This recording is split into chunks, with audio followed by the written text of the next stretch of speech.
Now, as they went on their way, he entered a certain village where a woman named Martha welcomed him into her home.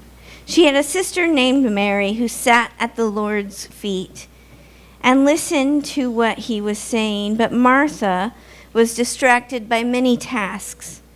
And she came to him and asked, "Lord, do you not care that my sister has left me to do all of this work myself? Tell her to help me." But Jesus answered her, "Martha, Martha, you are worried and distracted by many things. There is need of only one thing, and Mary has chosen the better part, which will not be taken away from her." Martha, Martha, Martha. If you Google coloring sheets of Mary and Martha, you will mostly get an image of a frantic woman who needs to set down her mixing bowl before she bursts into a quiet, reflective space. You get this sense of these two stereotypes of two women, this girl fight, if you will, where Martha is a big B, bossy, and bold, and very comfortable to just speak so directly to Jesus, while Mary is sitting so quietly, so demure. And you can imagine that the church over time has preferred the Mary, right? But while they were giving those sermons, Marthas were probably in the kitchen getting stuff done. And people want stuff to get done. And so here we are at this modern crossroads with these two ancient women, exploring what it means to be present, and to be present in faith and spirit with one another. And when I hear this story, I think of my great-grandma's stories, of how her younger sisters would go off and hide, even in an outhouse when it was time to clean up the kitchen. And I think we can all understand those moments of needing help. But if we look at the language of this text, Elizabeth Schussler Fiorenza and Mary Stormer Hansen are two scholars who've invited us deeper into the language. See, the Greek language about Martha welcoming Jesus into her home is very particular. It is the same language that the Gospel of Luke uses when Zacchaeus invites and welcomes Jesus into his home. And it is the same language that the author of Luke and Acts will use when a man named Jason welcomes the disciples into their home. And we rarely imagine Zacchaeus or Jason running around with a mixing bowl and flour in his hair and a chicken maybe scurrying in that needs to be plucked. We don't imagine Jason and Zacchaeus hosting, welcoming, in the same way we imagine how Martha's welcome looks and feels. We don't imagine them as like an irate Martha Stewart, trying to get all of the cutlery lined up just so. This is the work of welcome that comes with authority. Martha has authority in this household. And that is very particular and very special, especially for a woman in this time. It is similar, it harkens back to when Abraham welcomes the stranger and begins to feed them, prepares a feast. Abraham doesn't do it by himself. He asks Sarah to make cakes. He asks a servant to go prepare a calf. This is not work that they do alone. and it is work that carries authority. This is the same word that the early Christians, the early followers of Jesus, will use in talking about leadership.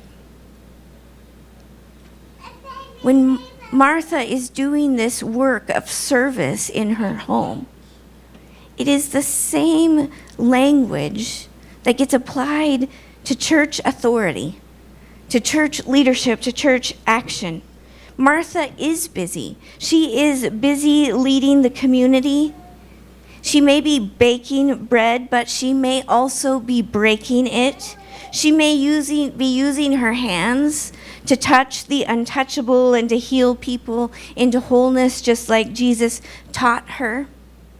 This story follows the heels of Jesus sending 70 folks out 2 by 2 to offer love and care and healing in the world. And maybe that's how she got connected. And maybe she's all in, and maybe it's a little overwhelming. This is where she asks for help. This last week or so, I was at a conference where I learned about this term of refugia.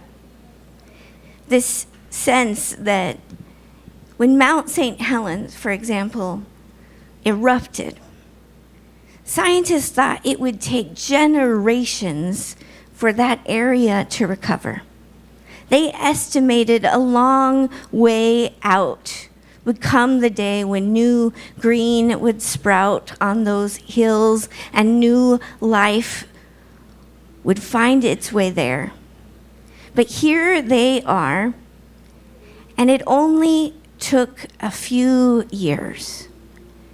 And scientists have found this practice. It's called refugia, these tiny pockets of refuge and welcome. These tiny safe spaces in the midst of ash and heat and destruction, under little rocks, in little nooks, under big logs, in these spaces that they didn't expect, that protected life. See, maybe Martha has forgotten that part of what makes her important at all is that she is this space of refuge. And not how well the table is set or how quickly the meal is prepared or how everything is ordered just so. We are in a world where there's a lot to be worried about, to be, as Martha feels, overwhelmed, heavy burdened. There is no shortage of places we could be right now, or people we could be emailing or writing or calling for the 100th time. And so this notion of refugia, faith, talks about how we can be a space of refuge for values, for institutions, for people.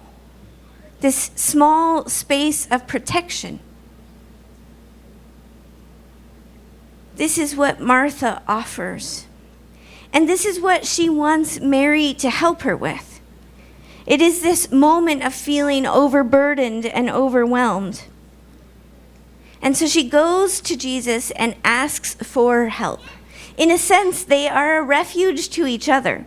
Like, she's not dancing on eggshells around this very important person who she's just so lucky to have in a relationship.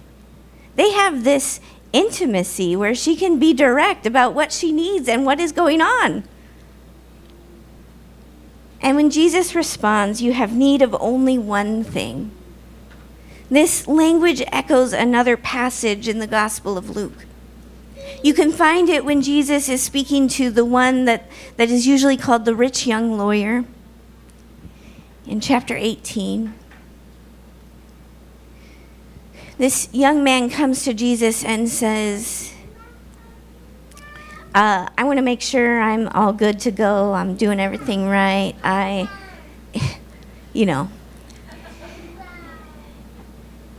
And Jesus says to him, "You lack one thing."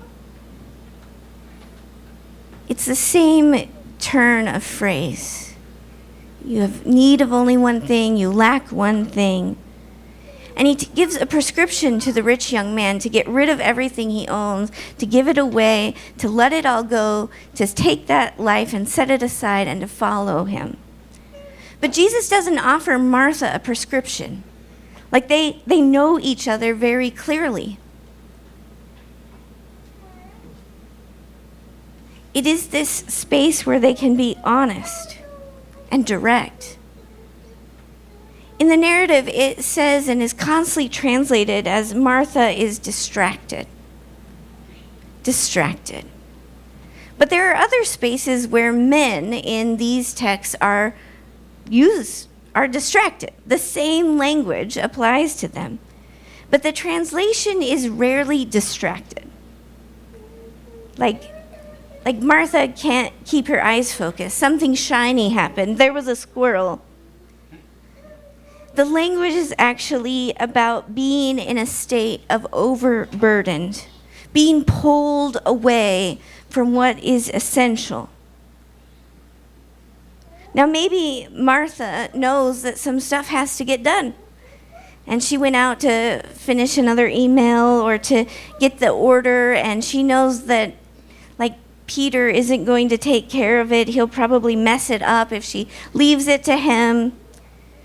And James and John, they're on a new fad diet, and Mary Magdalene is keto, and Andrew is a pescatarian, and obviously he's a fisherman, so. But Jesus reminds her there is this need of only one thing. And he sets this example of doing this hard work in the world and pausing to center and renew. Doing this work of healing and presence and love and care and compassion, and then going off to a place to pray, to meditate. He does this work in the whole wide world, and then he finds homes where he takes refuge. We see him in this gospel and in others taking refuge here in the home of Mary and Martha. We see him taking refuge in the home of Lazarus and Mary. We see him in these spaces needing refuge and reminding Martha that what makes this space important isn't how well the table is set or how quickly things got organized. It is about the space of refuge for them to be together, to reflect together, to be centered and whole. That is the need of one thing. For all of the spaces in our lives, the little pieces of Martha that we carry, and the little longings of Mary that we carry too, our work is about finding balance and intention in a world that could pull us all the time, every day. May we have the courage. May it be so. Amen.